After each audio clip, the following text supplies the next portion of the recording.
Hey guys, my name's Brian Fleming from buildingsocialproof.com. Today we're going to be talking about 4 tips for social media advertising, because you know what?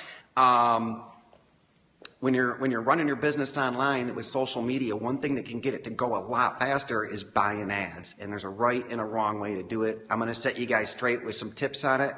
And just so you know, I'm going to be having another Facebook marketing workshop where I'm going to be talking a lot about Facebook ads. And if you want to learn more about that, head over to buildingsocialproof.com and you can sign up for the live workshop.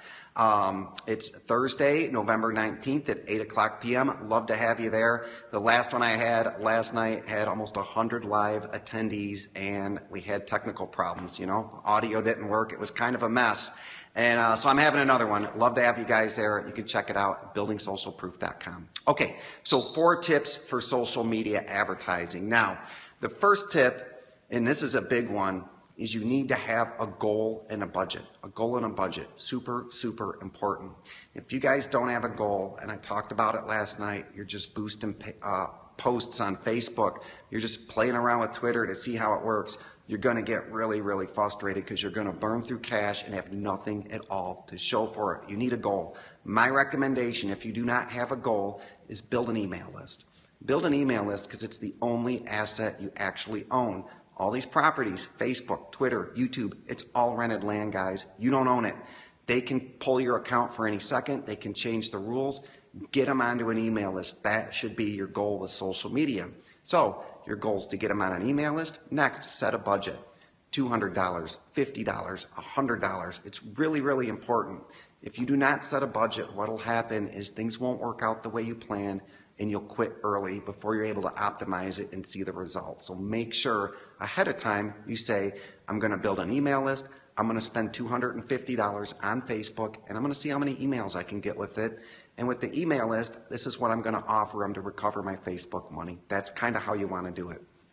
Okay, the second one is you need to define your audience, right? So you need to know who you're marketing to. Now, Facebook, beyond all the others, has some amazing ways to look at what your audience could be. I recommend using Facebook Audience Insights.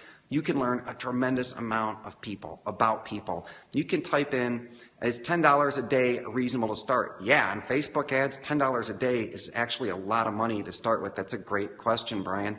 I recommend you guys do this for your first Facebook campaign with your target audience.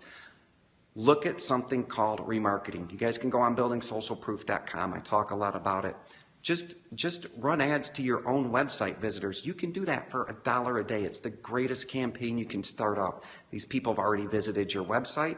It's your audience. You don't have to worry about who to target. But when you're defining your audience, you can go into something like Facebook and type in CrossFit, because I know Brian does CrossFit. And you can type in CrossFit, and they're going to tell you, everyone who likes CrossFit, what Facebook pages they like, what other interests they have, how old they are. It'll tell you a tremendous amount of stuff.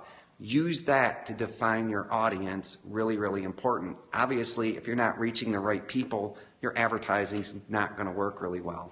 Now, build it to 100 and start well, you can start retargeting right away, Brian, but you want to build your email list to 100 people very quickly so that you can tell Facebook, hey, the people that are signing up, this is what they look like. And Facebook will do a really good job of building you something called a custom audience, which is people that look just like those people. And that'll bring your ad costs way, way down because your audience is that much more targeted. So the next step is you got to shape your message, right? Now, what I recommend you do with this is come up with 3 or 4 different angles on the same message. They can be different headlines, different images, and you want at least 4 of them, and you want to put them in the same audience, and you want to test them against each other. Every social media advertising platform lets you do this. They let you create multiple ads and let them all run, and they will actually show the one that performs better more often. What you don't want to do is just have one message and get it out there, because you're probably going to be wrong. I talked about it a lot on the workshop last night. When you test these things, I know when I test things, more often than not, I'm completely wrong about it. So make sure you come up with a couple different messages, put them in your same advertising campaign, and just let them run. See which one resonates with your audience the best. You can learn a lot from that. And then the final one is, you know what? you just got to optimize things, right? So I talked about it last night in the workshop, guys. When you start these campaigns up on these social media platforms in the beginning, they're not going to look pretty. They're not optimized yet because when we start them up, we're guessing on everything. We don't know anything. So you want to run multiple ads, test them, see which one works the best. When you send them to a landing page to do something like put an email in, change the headline, change the offer up, you will find one vastly outperforms the other ones, and that's the one you roll with. So optimizing is key. So where can you run these social media ads, right? I talk about it a lot. Start with Facebook. Why? Everybody's on Facebook. They have the most inventory to sell, and since they have the most inventory, you can still get great ad rates on it. Now, Facebook also works with Instagram, so you could run ads on Instagram. Twitter has their own ad platform. I haven't found a lot of success with Twitter's, but it is out there, and you can try it. YouTube has a really good advertising platform. You can do the same thing, guys. Your website traffic, Brian, you got your CrossFit stuff. Somebody hits your website, they go on YouTube. Why not show them a YouTube video? You can get those for 10 cents a piece, or maybe even 5 cents a piece to follow your audience around and show them videos on YouTube when they're on YouTube. You can do that sort of thing. LinkedIn has an advertising platform that I've heard is very good. I haven't used it myself. And yeah, those are the ones. So those are the big four. I would recommend start with Facebook. Start with Facebook because everybody's on there. And once you've maxed out Facebook, you've got your audience, you can't spend another dime, then I recommend you look at the other ones. Because what happens is when you're running ads on 3 or 4 different platforms, it gets to be a lot of work to stay on top of them, and all the platforms work a little different. I recommend you become an expert on one.